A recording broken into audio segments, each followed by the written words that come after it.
народной артистки Кыргызской республики Эсен Молдоколовой, первой учительницы нашей Бахтыгуль. И я хотела бы задать вопрос. Эдже, это правда, что когда впервые она вошла в класс, вы спросили, какой у тебя голос? Она говорит, человеческий.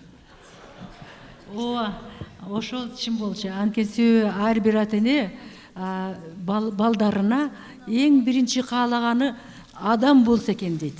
Ошо адам боло турган бүт неменин бардыгы Бактыгүлдө бар.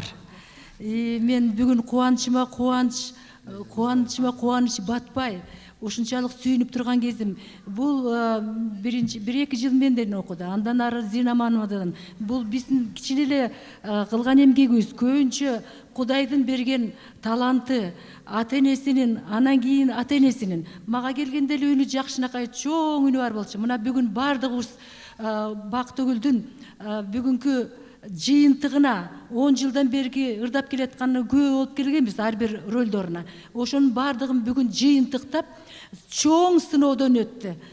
Силерге чоң рахмат. Келип алып турушулардын кубанычына, Бактыгүлдүн биздин оперный театрдын кубанычына кошулуп отурганыңарга. Бүгүн мен айтарым, биздин кыргыз элинде дагы бир эң чоң опералык ырчы пайда болду. Мурун эле бар болчу, бирок силер бүгүн ошого ишенип күбө болуп отурган кезиңер. Алайлыктар, силер эмне деп айтсам, жанагы человеческий голос дегенди көрсө Алайдан келген Турбаева. Биз мурун кыргыз элин алай эмес, талас, чүй деп бөлчү эмеспиз. Азыр деле бөлбөйбүз. Бактыгүл тем более бөлбөйт. Кыргыз элинде бир уч элбиз. Ошонун ичинде дагы бир чоң опералык ырчы. Мен ага ишенем, мындан ары мына тушоосу кесилди деп, омин деп бардыгыбыз ушуга бир омин деп бакытты каалашыбыз керек. Мына Бактыгүлдүн үй бүлөсү бар. Бактыгүлдүн күйөөсү бар. Бактыгүл кыргыз элинин ары көздөй улантып, кыргыз элин көбөйтүп баласы бар.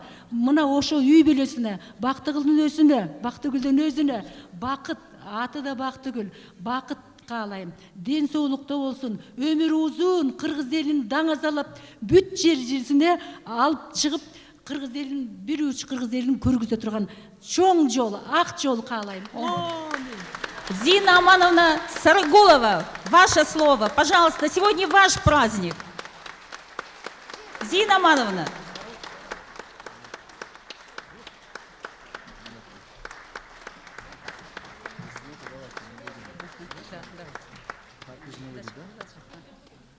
Аны эмесе урматтуу көрүүчүлөр, урмат замандаштар, мен дагы бир 4 саат менен жыйынтап коеюн. Ар ким айтар окуп, угуп көргөнүн, а мен болсом минтип айтам жөн-жөнүн. Акындардын халтуршигин көрсөм да, мен булбулдун халтуршигин көрбөдүм дейт. Эжебизге ак жол каалайбыз. Бардыгыңыздарга чоң рахмат. Келиңиздерге. Кайрадан сахнадан жолукканча сак саламат болуңуздар. Чоң рахмат, кетпеңиздер. Мен дагы бир кичинекей сүйлөп коеюн. Өзүмдүн ыраазычылыгымды айтып, аябай толкунданып кетип көрүңүздөрбү? Көзүмөн жаш чыгып кетип, сөзүн унутуп толкунданып кечирип коесуздар. Эми чындыгында бардыгыңыздарга рахмат. Күйөрмандарым, мен улуу башыңыздарды кичүү кылып, мен бир ооз сөзүмө келип бергениңиздерге чоң башымды ийип таазим этем. Чоң рахмат. Экинчиден мына төркүндөрүмө рахмат. Ушу асказолу микробу жок алай жергесинен келген бир туугандарыма дагы чоң рахмат айтам. Кайын журтума чоң рахмат айтам. Ушул залды берип, мени колдогон биздин директорубуз Болот Салбаровичке рахмат. Абдулас Малдыбаев атындагы симфониялык оркестрге чоң ыраазычылыгымды билгизем. Жана Кыргыз улуттук консерваториясынын эл аспаптар оркестрине чоң ыраазычылыгымды билгизем. Мага коштоп ушул концертимдин көркүнө чыгарган ушул оркестрлер болду. Анан ошонун жетекчиси ушу мени менен талыкпай бир айдан бери эмгектенип мен иштеп келген, даярдап, ушу дирижердук пультта Кыргыз Республикасынын эл артисти Бакыт Тилегеновго дагы чоң ыраазычылыгымды билгизем. Чоң рахмат. Мени ушул азыр көптүр ушул эмгекти талап кылат экен 13 жылдык ушу консерватория студия болуп бүт бардыгы биригип 13 жыл окуп турмун. Ушул консерваторияны жакшынакай кылып бүтүргөн биздин ректорубуз Муратбек Бегалиевке чоң ыраазычылыгымды билгизем. Андан кийин мына Кыргыз Республикасынын эл артисти Эсен Молдокулова эжеме да чоң ыраазычылыгымды билгизем. Менин педагогум келбей калыптыр. Сарыгулова Зина Амановна деген доцент консерваториянын.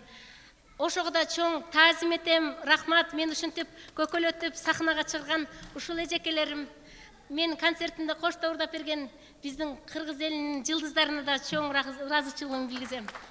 Рахмат.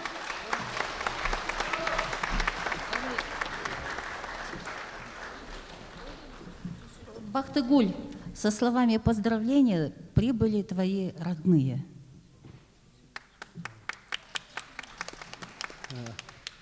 Кымбаттуу көрүүчүлөр, туугандар жана искусствонун көрөрмандары. Мына азыр биз карындашым Бөкөй Бактыгүлдүн ырларын угуп, көңүлүбүз көкөлөп, жан денибиз жашарып, дүйнөбүз жашарып, өзүбүзгө чоң рух кубаты алып отурабыз. Рахмат карындашым.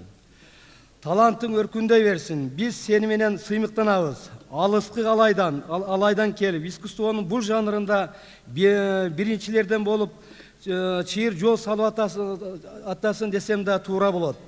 Кушту таптаган мүнүшкөр, күлүктү таптаган сайыпкер дегендей, талантты да даярдаган бул адамдар эмеспи? Ушул алыскы элеттин карапайым кызында катылып жаткан талантты байкап, көрө билип, баалап, барыктап, өстүргөн насаатчы ага эжелердер да олтурат, азырда сүйлөшүштү.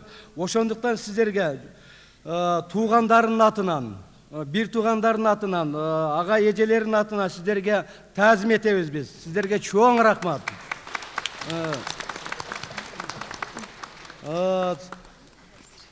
Елетті ушу борборго келип, ушу биздин карындашыбыз, ушу борбордагы таланттар менен биргелешип, ошо таланттардын арасында, ошо таланттардын арасынан суурулуп чыгып бараткан карындашыбызга да биз ушунчалык кубанып отурабыз. Жүрөгүбүз толкунданып, ушундай айта турган сөзүбүз да таппай турабыз.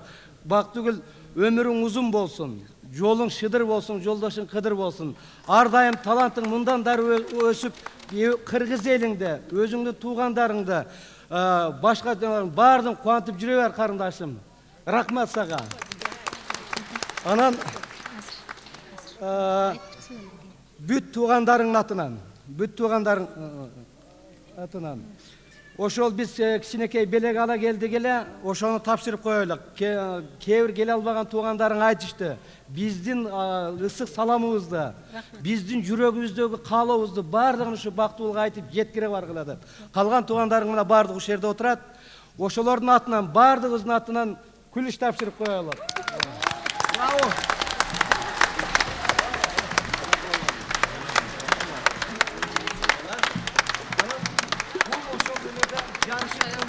Tezrak nege жетишин.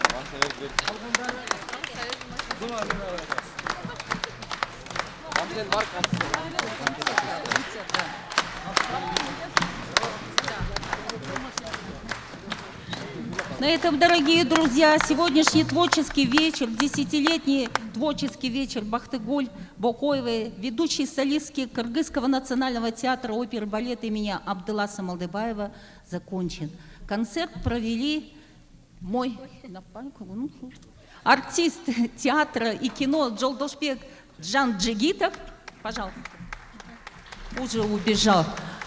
И ваша покорная слуга, концертмейстер этого театра, концертмейстер Бактыгуль Набира Джаксалиева. До новых встреч! Спасибо. Кечирип коюңуздар, мен ушу эжен айтайын деп толкунданып калып турмун, жаппагыла.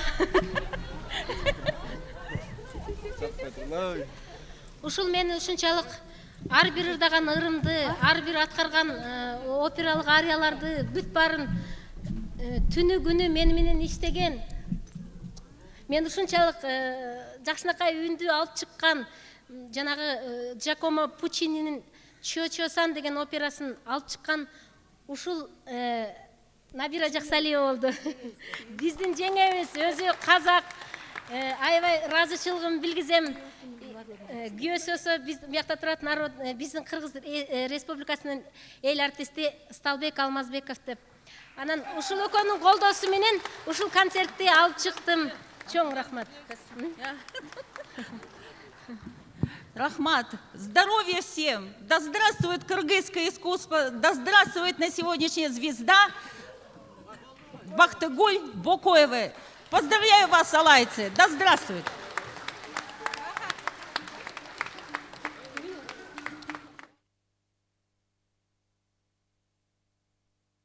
Нашего времени. Герой рыночной экономики. Чтобы он не оставил ее, чтобы он дал свое согласие пойти на обман. Надо сказать, что этот сюжет взят из божественной комедии Данте. Это 30-я песня из части «Ад». За свои грехи он попал в ад. Так что есть над чем задуматься нашим сегодняшним рыночникам.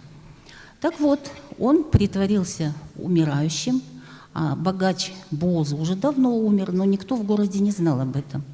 И приходит нотариус, а все родственники-то надеялись, что он перепишет завещание для них, и вдруг он объявляет, что все завещание переписываю для Джанни Скики, то есть для него самого. Но у него был кровный интерес в этом, потому как надо было составить большое приданое своей любимой дочери Лауретте. Итак, встречайте Бактыгуль Бокоева в роли Лауретты.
Дорогие друзья, вот перед исполнением следующей арии я хотела бы представить вам нашу великую, легендарную певицу, народную артистку Советского Союза Кайыргуль Сапаеву. Она сидит в зале.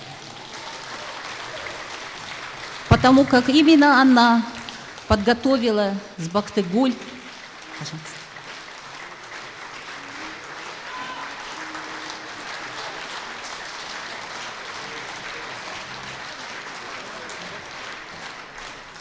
Именно она сейчас ведет у нас в театре мастер-класс. И из рук в руки она приготовила с ней партию Чио-Чио-сан, которую она исполняла неоднократно на сцене Большого театра Советского Союза. Конечно же, вы все знаете, что и первая наша ласточка во времена Советского Союза — это Кайыргуль Эже была в Японии. Она завоевала серебряный приз за исполнение этой партии Чио-Чио-сан. И наша Бахтыгуль уже спела 2 спектакля под ее руководством. И наши друзья-музыканты присутствовали и аккомпанировали ей на этой премьере. Премьера прошла с большим успехом, и поэтому в лице Бахтыгуль, это не будет сказано к тому, что я перед ней это говорю, это действительно так. Большая надежда нашего театра на освоение больших шедевров музыкальных полотен оперной классики. Сейчас в исполнении монолог Чио-Чио-сан из оперы «Мадам Баттерфляй» Пучини.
E come sarà giunto, che dirà, chiamerà Butterfly dalla lontana. Io senza dar risposta me ne starò nascosta un po' per celia e un po' per non morire.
Дорогие друзья, поскольку сегодня отчет ведь перед своим народом, а я думаю, что сегодня, наверное, пол аула Корул из Алайского района Ошской области находится у нас в зале. Встаньте, друзья. Вы знаете, мы вас приветствуем. И я специально по нашим традициям вынесла вот это японское кимоно, которое нашей дорогой Бахтыгуль подарил сам посол Великой Японии за ее исполнение этой арии.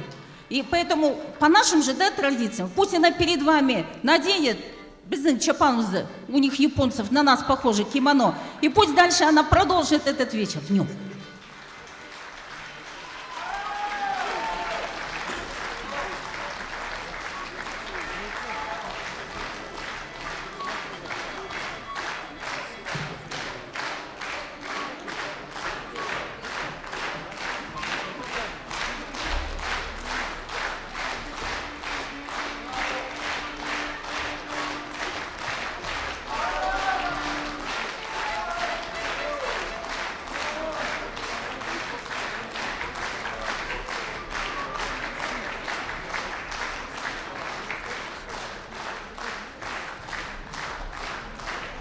Джаманкулов Раимберды, руководитель районного отдела культуры Алайского района Ошской области, сам прибыл к нам сюда.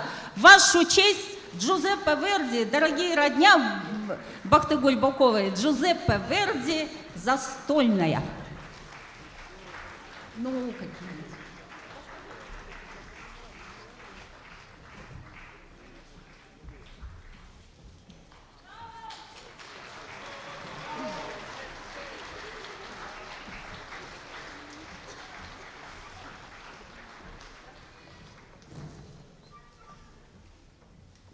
Самирбек Нургазиев сегодня будет в партии Альфреда, а Бахтыгуль Бокоева в партии Виолетты из оперы Джузеппе Верди «Травиата», «Застольная».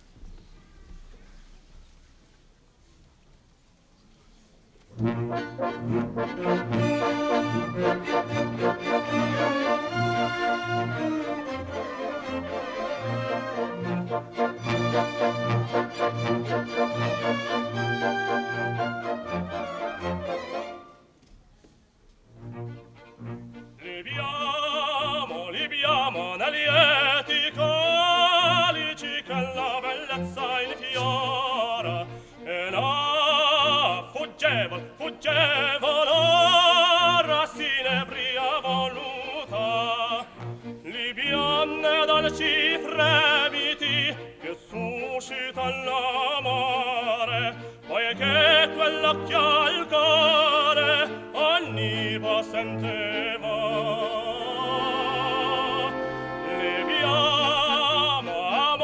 amore fra i calici virtà di baci avrà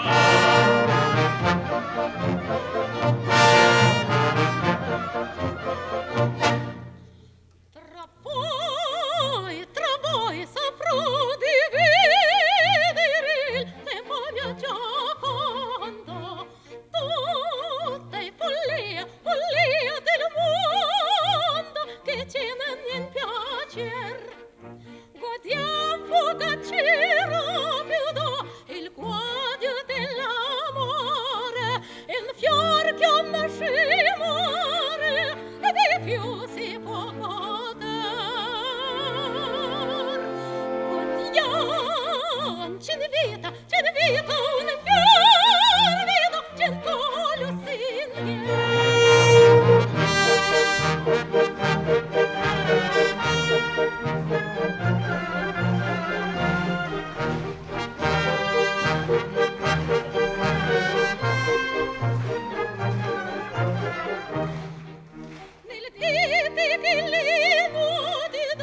quando non sami ancora nel Dio che l'ignora, è il mio destin così.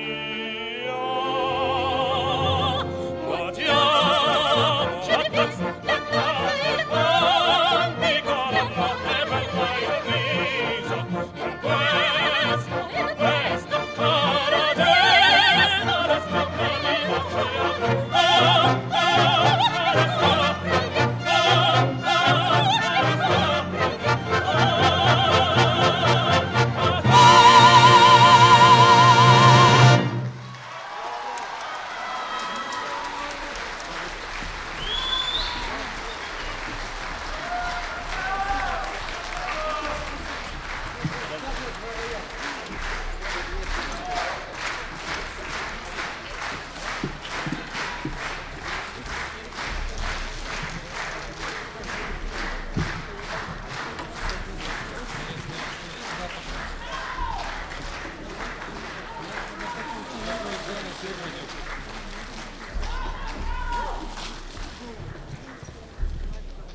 Друзья, вот подошел к концу первое.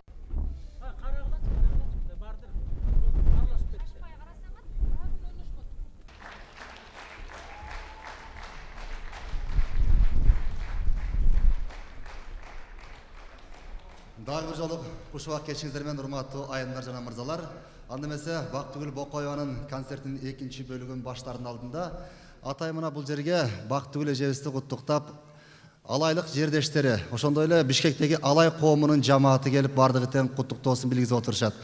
Жетекчиси генерал Исаков Исмаил агабыз баштаган, Төрөбек Жейналиевич, Бегиш Аматович, Абдрахман Мадакемович баштаган агалар келип куттуктоосун билдирип атышат. Туруп койсоңуздар. Чоң рахмат сиздерге. Ушундай таланттарды колдоп көргөзсөңүздөргө чоң рахмат. Анда эмесе атайын алыскы алайдан бери бел ашып келген алайдагы Ала райондук маданият бөлүмүнүн башчысы Жаманкулов Райымберди агабызга келген. Анда куттуктоо сөзүн агабызга узатсак. Келиңиз. Жаманкулов Райымберди ага, келиңиздер. Саламатсыздарбы, мекендештер. Бийик тоолуу, тунук, булактуу, абасы таза, бир үй бүлөдөн эки датка чыккан айтылуу алай элин атынан бардыгыңыздарга жалындуу ысык салам. Мына бүгүн ушунчалык сүйүнүчтүү, ушунчалык байрамдык маанайга бөлөнүп аткан иш болуп отурат. Абдырас Малдыбаев атындагы улуттук академиялык опера жана балет театрынын солисткасы, үнү боюнча дагы, чыгармачылыгы боюнча дагы ушунчалык бир 10 жылдын ичинде таанылып калган экен. 10 жылдык отчеттук концертин берип аткан Бактыгүлдүн концертине кут келипсиздер. Эми бул залда кандай залкарлар иштеп экен, кандай залкарлар иштеп, ушул Кыргызстаныбызды башка мамлекеттерге таанылган. Азыр Напирежа мына Курманжан Датканын сиңдиси деп айтып кетпедиби? Мына Курманжан Датка энебиз мына мамлекеттүүлүккө өзүнүн салымын кошуп, өзүнүн мамлекеттик ишмердүүлүгү менен дүйнөгө таанылса, ал эми биздин Бактыгүл карындашыбыз ушундай тунук үнү менен, бийик диапазондуу үнү менен, ушундай чыгармачылыгы менен Куда кааласа, мына Кайргүл эже отурганда сыймыктанып отурдук. Ушундай Кайргүл эженин чыгармасын аткарып атат. Бактыгүл дагы ушундай операнын гана эмес, Кыргызстандын дагы ушул бийик жүзүн башка мамлекеттерге чыгарат деп ойлойбуз. Ал эми Напира эже жанагы операнын симфониялык оркестр аткарып жатканда ар бир чыгармага аннотация берип, Бактыгүлдүн ырдаганына мынандай күчтүү актриса, күчтүү артист, абдан күчтүү таланттуу деп айтып атканы бардыгыбызга белгилүү болду. Ал эми ошол бир эле чыгарманы аткарууда бир 30дай бир мына оркестрдин таланттары отургалып, ал эми дирижеры бардыгын аткарып, бир чыгармага ушунчалык талыкпаган эмгек керек экен, күч керек экен. Ошого мына Бактыгүлдүн билими, Бактыгүлдүн бийик таланты, терең таланты, ал эми ушунча чыгармачылык эргүүсү керек экен. Ал эми азыр мына экинчи бөлүгүндө мына биздин улуттук консерваториянын эл аспаптар оркестри келип, дагы биздин карындашыбыз Бактыгүлдүн чыгармачылыгына көмөк берген отурат.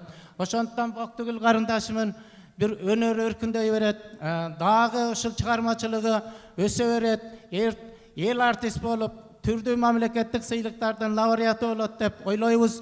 Ушул чыгармачылыгың өркүндөй берсин карындашым. Алай эми действительно алыс болуп калды. Жалпы элдин атынан райондук мамлекеттик администрациясындагы мен ушул райондук маданият бөлүм башчысы катары ошол менен таланттарды тейлеген катары сиз барып келиңиз деди эле.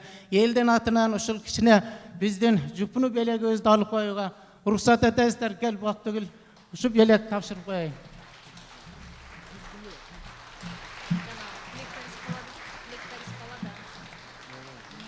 Рахмат сиздерге. Чоң рахмат. Анда эмесе концертибизди баштоого уруксат этиңиздер. Өзүңүзгө маалым болгондой, концерттин экинчи бөлүгү кыргыз чыттанган кыргыз музыкалары жаңырмакчы. Анда эмесе кыял укмуш телескоп көз жетпеген алыстыкты көрсөтөт. Үмүт ач көз тойгон эмес, көрбөгөндө татпаганды көксөтөт дейт. Улуу инсан атабыз Токтогулдагы миң кыялдын түбүнө түшүп, эмне деген гана чыгармаларды кыргыз элине калтырып кеткен жок. Мына бүгүнкү күндө ушул чыгармалар бардыгы тең кыргыз музыкасынын башында классика болуп калды десек жаңылышпайбыз.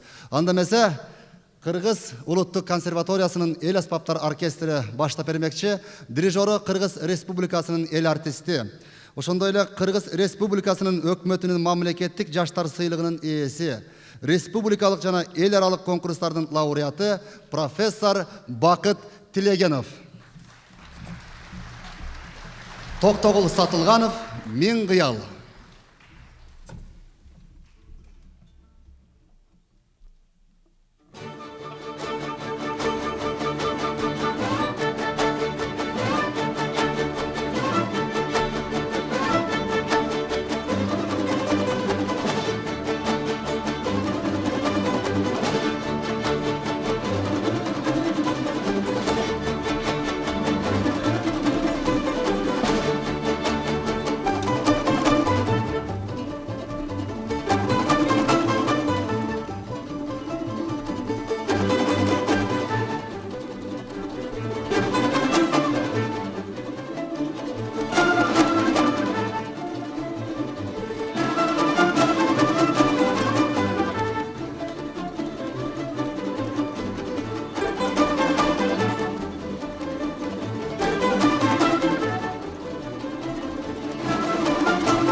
Кыргыз улуттук эл аспаптар оркестри жана Бакыт Тилегенов.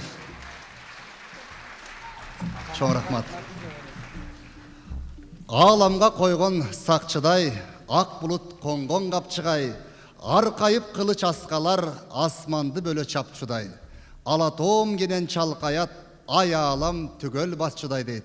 Анда эмесе бүгүнкү экинчи бөлүктө замандаш биздин улуу муун агаларыбыздын чыгармалары жана көз өткөн улуу инсандардын чыгармалары жагырмакчы. Мен алдыңыздарга чакырайын. Балалыгы алай тоосунда өткөн ата тирек ата бул бардыгына жарап берет дейт. Анда эмесе Атама деген чыгармасы менен Төлөгөн Томотоевдун чыгармасын аткарып берсин. Өзүңүздүн кызыңыздар Бактыгүл Бокоева. Келиңиз деди.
Бактыгүл Бокоева. Чоң рахмат байке. Мен